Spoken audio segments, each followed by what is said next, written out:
Greetings and salutations, everybody, and welcome to WWFree Raw is Wrong. Now, the show this week opened with a new title card, which is kind of cool, because we've got a new title card as well. We debuted it week before New Year. And yeah, this is the first episode of the new year. Welcome! Happy New Year, everybody! I am ForceOfWill, and I am your host for this video. So we open with a recap of the bullshit from last week. The Seth Rollins blackmailing John Cena into bringing the Authority back. When we actually get to Raw, the live part of Raw, the ring's full of wrestlers. John Cena's apologising.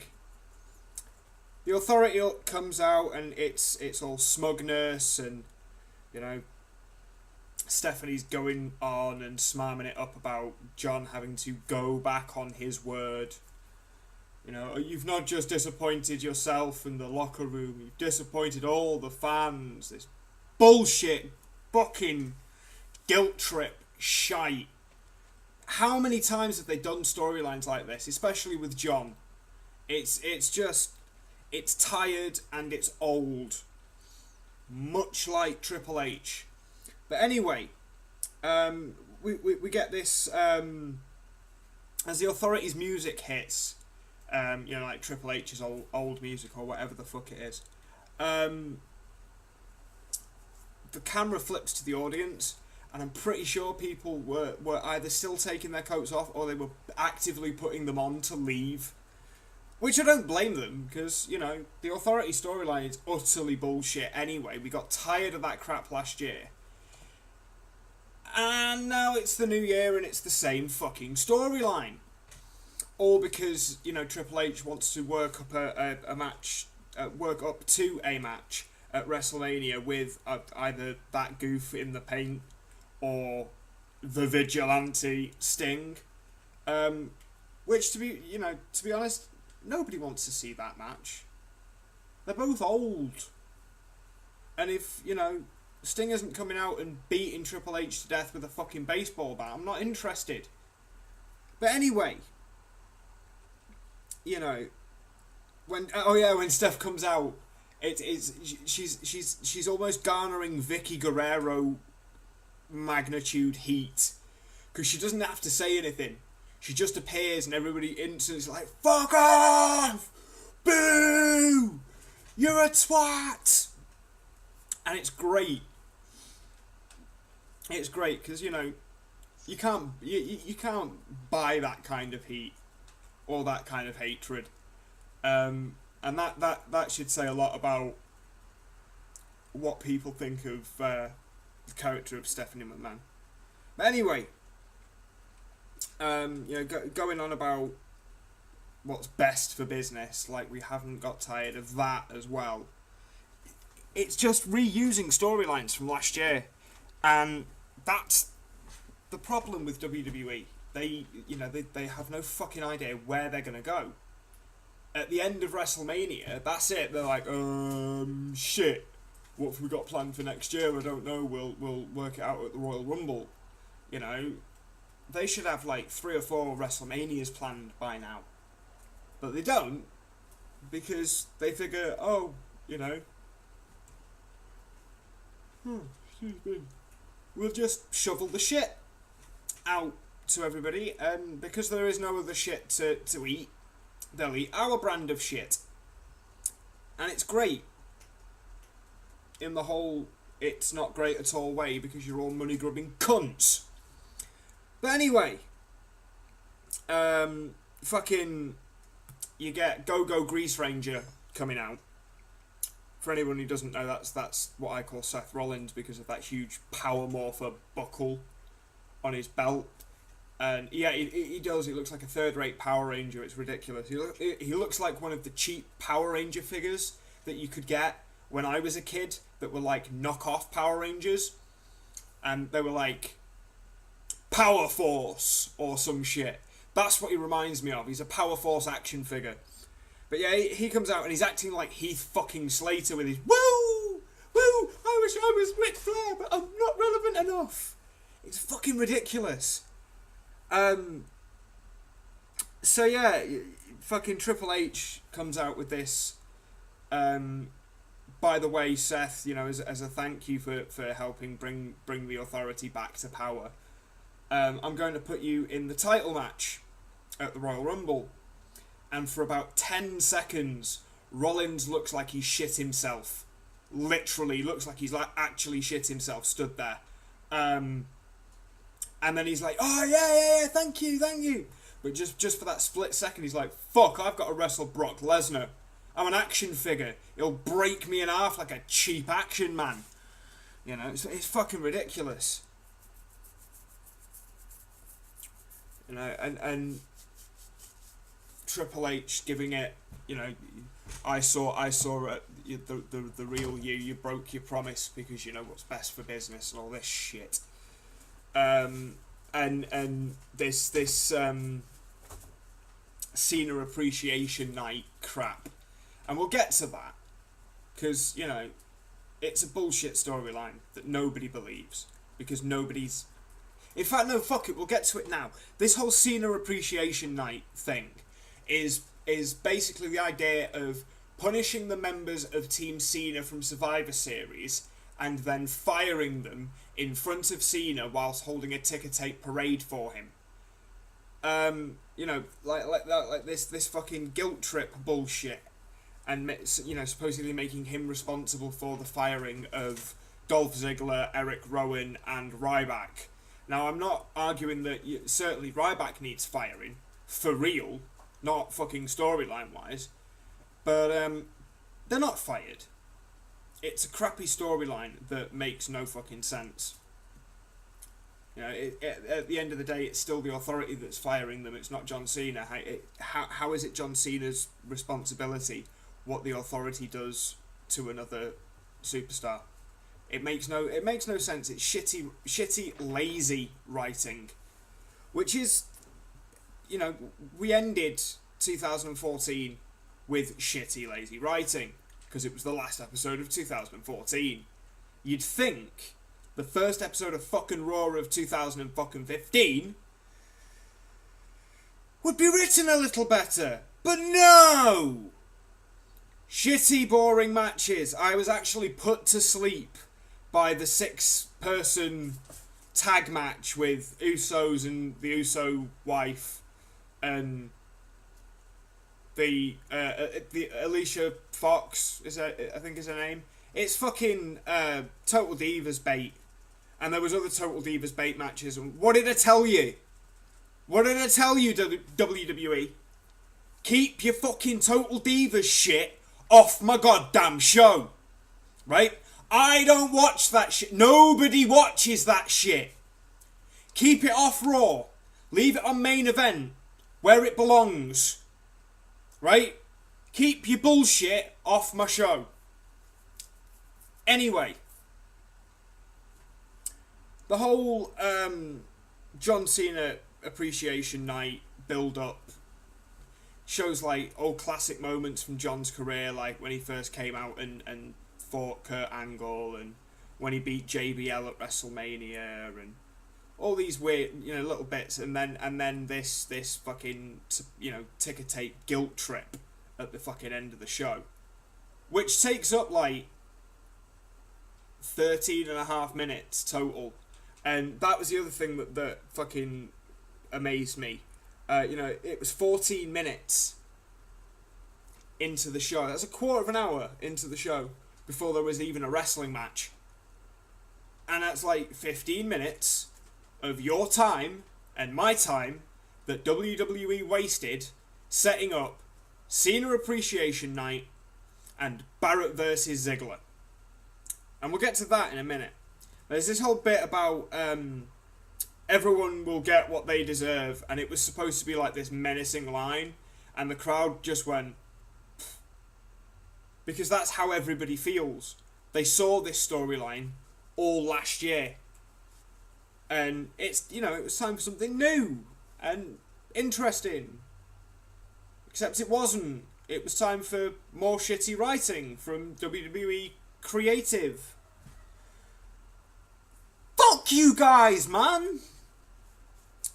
So we get the first match, Ziggler v Barrett. Now, I'm a big fan of Barrett. I like Bad News Barrett. Not only because he's one of my countrymen and he's... Ooh, I'm disappearing out of frame there. He's one of my countrymen and a fantastic wrestler. It's not just because of that. I love his gimmick. I do. I love his gimmick. And we have this whole... Ziggler gets like a sneaky quick pin. And then Citizen Kane comes out in his business suit again. Because the authority's back, remember? And he comes out and he's like, oh, I forgot to say this is a 2 out of 3 falls. And then he sits at ringside. For no reason.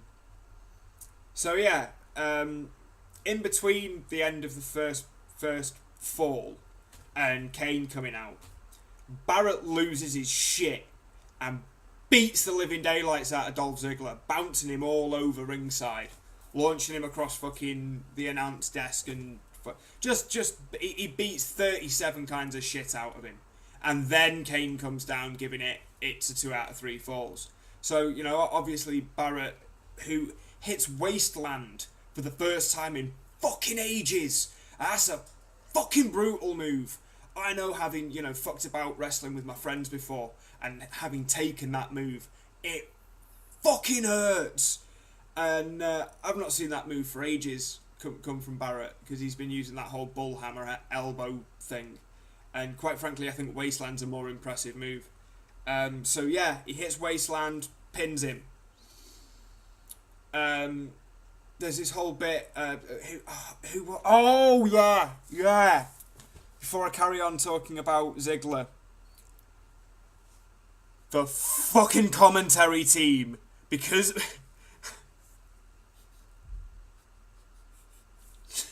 when the commentary team was revealed, I nearly turned Raw off straight away. Because I knew it was going to do my fucking head in all the way through. Because King is ill, we have JBL, who's a fucking idiot that I can't stand. We have Cole, who's another fucking idiot I can't stand. And then we have Booker fucking T. Now, I know I made a comment in an earlier episode about how, you know, they should replace JBL with Booker T. Because Booker T's, you know, on the level of shit, he's slightly less shit than JBL. But don't put them both on the same fucking panel. I mean, Jesus. Because JBL plays the part that, you know, Booker T's supposedly funny at playing. And they both took far too many chair shots back in the day. And they're fucking... Oh, my God. I actually have, like, a couple of things. Like, Booker mixing Natalya and Paige's life stories up. Cole calling Wasteland the Winds of Change. Oh, God. Just... Yeah, I nearly turned Raw off. Because I knew there wasn't going to be an intelligent word spoken on fucking commentary during this episode. And I was right. There wasn't. It was all shit. It was... Oh, God. Just... And the weird thing is, there were points at which fucking... The commentary was so bad that JBL was making sense. And when JBL's making sense, you know your commentary team is shockingly bad. I mean, shit the bed, man. Just... Yeah. Oh, that was not great. Anyway, IC title match gets turned into 2 out of 3 falls. And it's an okay match. Not great. Fucking Booker T says something about the IC title being prestigious, and, you know, not anymore, dude. Not for a long time. You're talking about the legend of the IC title. You know, like the legend of the WWE World Heavyweight title that's not been defended in 6 months because Brock Lesnar's got it and everybody else is too scared to take it off him. Because he's not a wrestler, he's a fighter. Remember that. But anyway,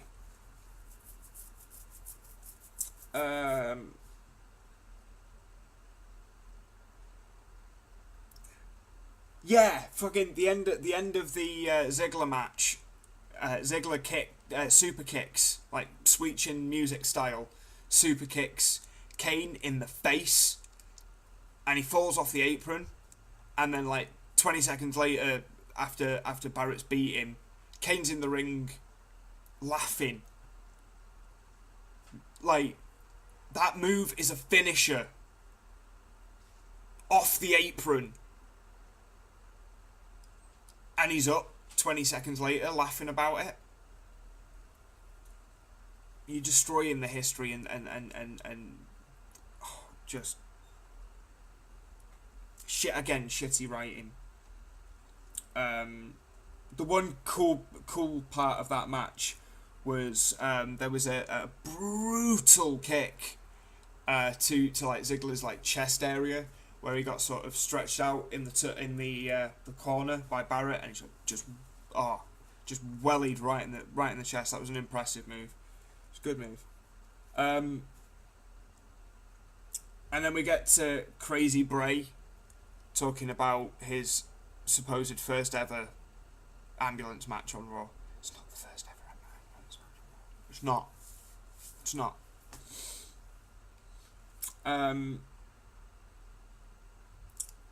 And we get like a promo with Roman Reigns where he's quoting Superman reference like direct lines, or trying to make him his own.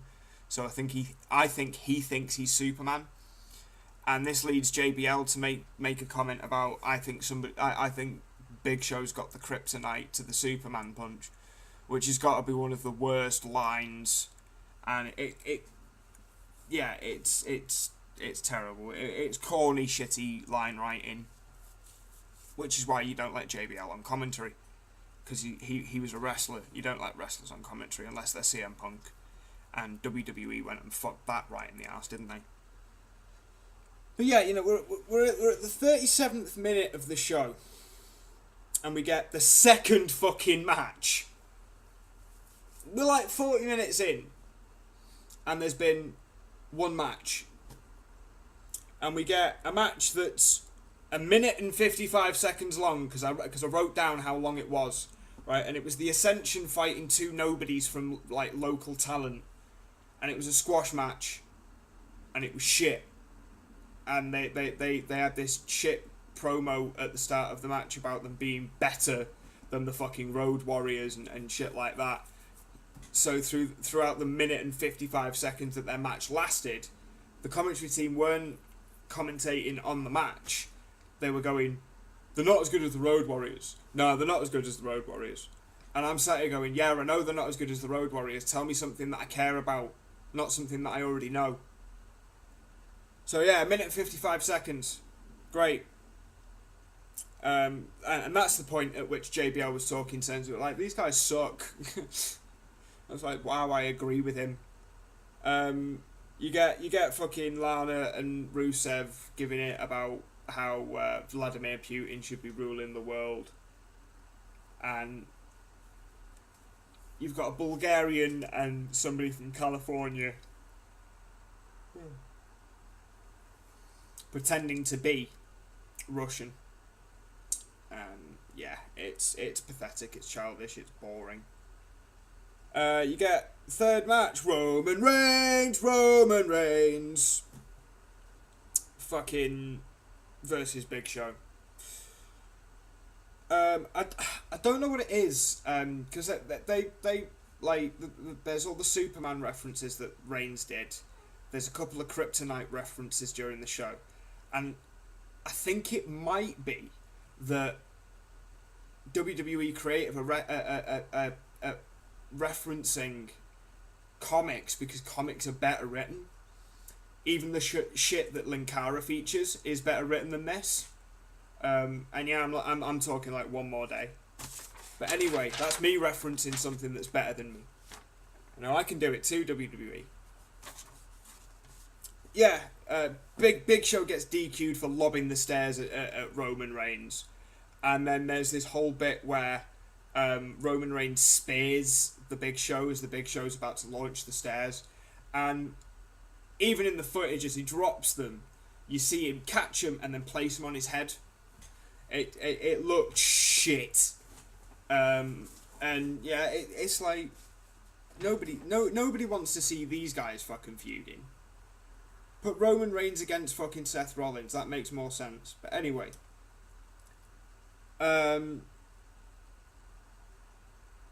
Yeah, and then we get like fucking... We're at 52 minutes at this point. At which point they do a recap of what happened at the start of the show. Now, we haven't forgot the shit that you've pulled so far. We haven't. We remember all that shit. You don't need to tell us again. And they do this on no less than 4 separate occasions during the show. We are shit. Remember that bit we did before that was shit? Well, it's still shit, and we want to remind you that it's shit. But anyway, you get the Divas match, which, like I said, is fucking total Divas bait, and I've told you time and time again. Keep fucking total Divas bullshit off of Raw. Because Raw is supposed to be the A show, and Total Divas is the lowest form of existence for any wrestler. Which just goes to prove that WWE as a whole does not give a fuck about its female wrestlers. Then we get a Crazy Dean promo. We get Crazy Dean being crazy about this first ever ambulance match, which isn't the first ever ambulance match. And then we get Eric Rowan versus Luke Harper because they couldn't think of anyone else to put with him. You know, Crazy Eyes versus Big Red. With J&J fucking security as guest referees, which is like the next level of the Authority supposedly fucking with you know the members of former members of Team Cena, and it's the worst fucking. It's probably the lowest point of Raw this week. Because there's, you know, after the match, which of course they screw Eric Rowan out of, they try beating him up and intimidating him, and rightly so, he just sort of goes, and launches him, at which point Luke Harper has to run back down to the ring to go and rescue them from taking a kicking. And they're like, you never touch us, don't ever touch us, and they're not intimidating. They do a mean, like, Harper holds him in place, and they do it like a double running drop kick on his head. But that only works when somebody's already down.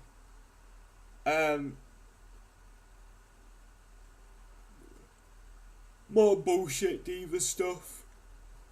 And then a complete rundown of everything that's gone on with Bray Wyatt and Dean Ambrose. And now we get to the Bray Wyatt-Dean Ambrose match. Bray Wyatt won, which I didn't agree with. There was some fucking insanity in that match. That match was the best match of the show. But it did have problems. Shit like the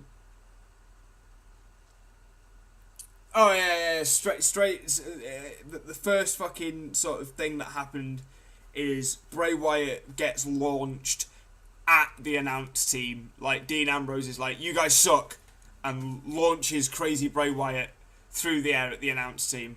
And it's you know, it's that good a match. I think it should have been the end of the show. It should have been the main event of Raw instead of the ticker tape guilt trip that they had for John Cena, which was a shit ending. But yeah, you know, fucking there's a nifty Ambrose pulling out a nifty Stone Cold Stunner while Bray was trying to get back into the ring. It was nice. Bray no-sold it, of course, because that's what Bray does, because he's crazy. But it was still cool to notice it. And then you get fucking ambulance-themed bloody tables, and later on there's like steel chairs in the ambulance. Now I know it's a wrestling match, but the beating him with the backboard, I can understand. Running him over with like the gurney, I can understand. But a hospital-themed table, the table's painted white with a big red cross on it. It just it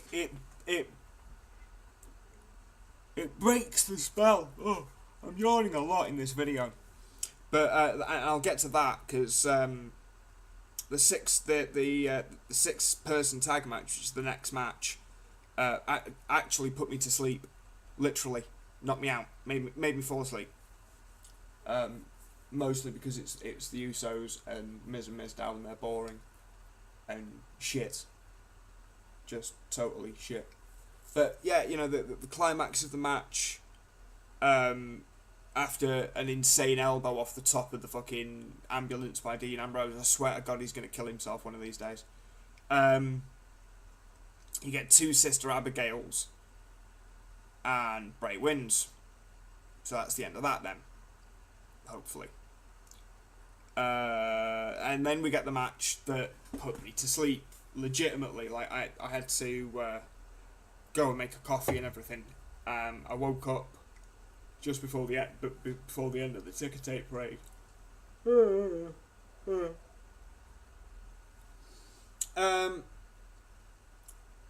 Get a match versus fucking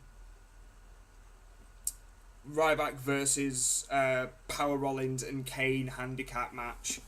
Of course, they basically screw Ryback out of a win, and for some reason I think Ryback is his like new gimmick is that it takes more than one finisher to knock him out, because it takes a long time for that much pain to find a brain that small. Either that or the roids protect him. He's like an insane chemically fueled Space Marine-esque creature. Anyway, that was an awful match. Just, why does Kane wrestle in like smart pants, work shoes, but he wears fucking arm pads? He wears elbow pads. It just looks fucking ridiculous, especially with the leather belt and everything. Fuck's sake. So yeah, they have this plodding match where it'll be Rollins will try beating up on Ryback, and because Ryback's twice the size of him, it won't work. So he tags Kane in, and Kane hits him a few times, and then Rollins comes in and kicks him in the face, and it takes two curb stomps to knock him out. There's this nifty, I say nifty, it looked fucking ridiculous. Ryback is sort of hung up on the bottom rope, and Rollins did this sort of little skip against the barrier. Now I think what he meant to do was jump up onto the barrier and then land the fist, but he didn't. It was just this little skip thing that he did. It looked so camp. It was so sweet, for the little tiny Power Ranger figure. And then fucking Adam Rose versus versus the new fun day sweaty ball fun biggie fun new fun day fun guys, because they're fun. And the match gets interrupted by two of the supposed Rosebuds jumping in, and it's fucking Tyson Kidd and Antonio Cesaro. So, what, are they allied together? Are they going to make a stable now? Is that what they're doing? Yeah. We're halfway through. Oh wait, no, we're not halfway through. Oh yeah. I know why there's a different page. Because now we get to the final part of the show, the John Appreciation Night, and that, you know, I've gone over this shitty, pointless, poor, lazy writing when it comes to Raw. You know, I'll be able to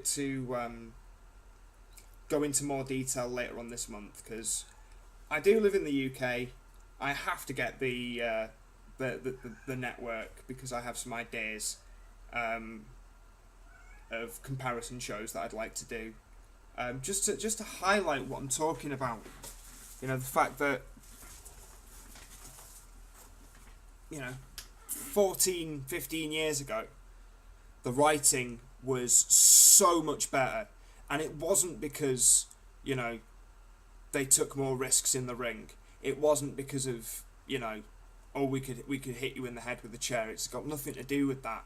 It was because the writing was good, and it was competitive, and it was enjoyable to watch. I've been watching for 20 something years, and it's ridiculous now that just oh, you know, I'm gonna have to blind somebody with hairspray. I'm gonna kill him anyway. You know, I'm gonna smash your head in with fucking breeze blocks. We've got to a point where the storytelling is the, and I use that in the loosest sense of the word, but the storytelling almost became the focus, and in doing so, the wrestling was ignored, and they were supposed to go hand in hand, and the feuds were supposed to be over the titles, not over, oh, he said this and I didn't like it. You know, wah. Meh. First episode of the new year, and it's the same shit as last year, and I don't think it's going to get any better next week. But we will, here at Team Lion Court. I will be here next week, definitely. I don't think I'll have the network by next week, but I will definitely be here next week. We are at Team Lion Court on the old Twitter. We are Team Lion Court on twitch.tv. We are obviously Team Lion Court here on YouTube. Drop us a subscribe. Only takes one click, and that'll keep you up to date with Raw is Wrong and whatever we decide to call the SmackDown show when there is something of worth to do with SmackDown. I'm probably going to wait until it moves to Thursdays before I start doing Thursday night shite. Mostly because I already put up with 3 hours of utter shit a week. I don't know whether I can fucking deal with any more clown shoes from this company. But anyway, I have been Force of Will. I'm going to go now. Thank you for watching. Stay awesome, people.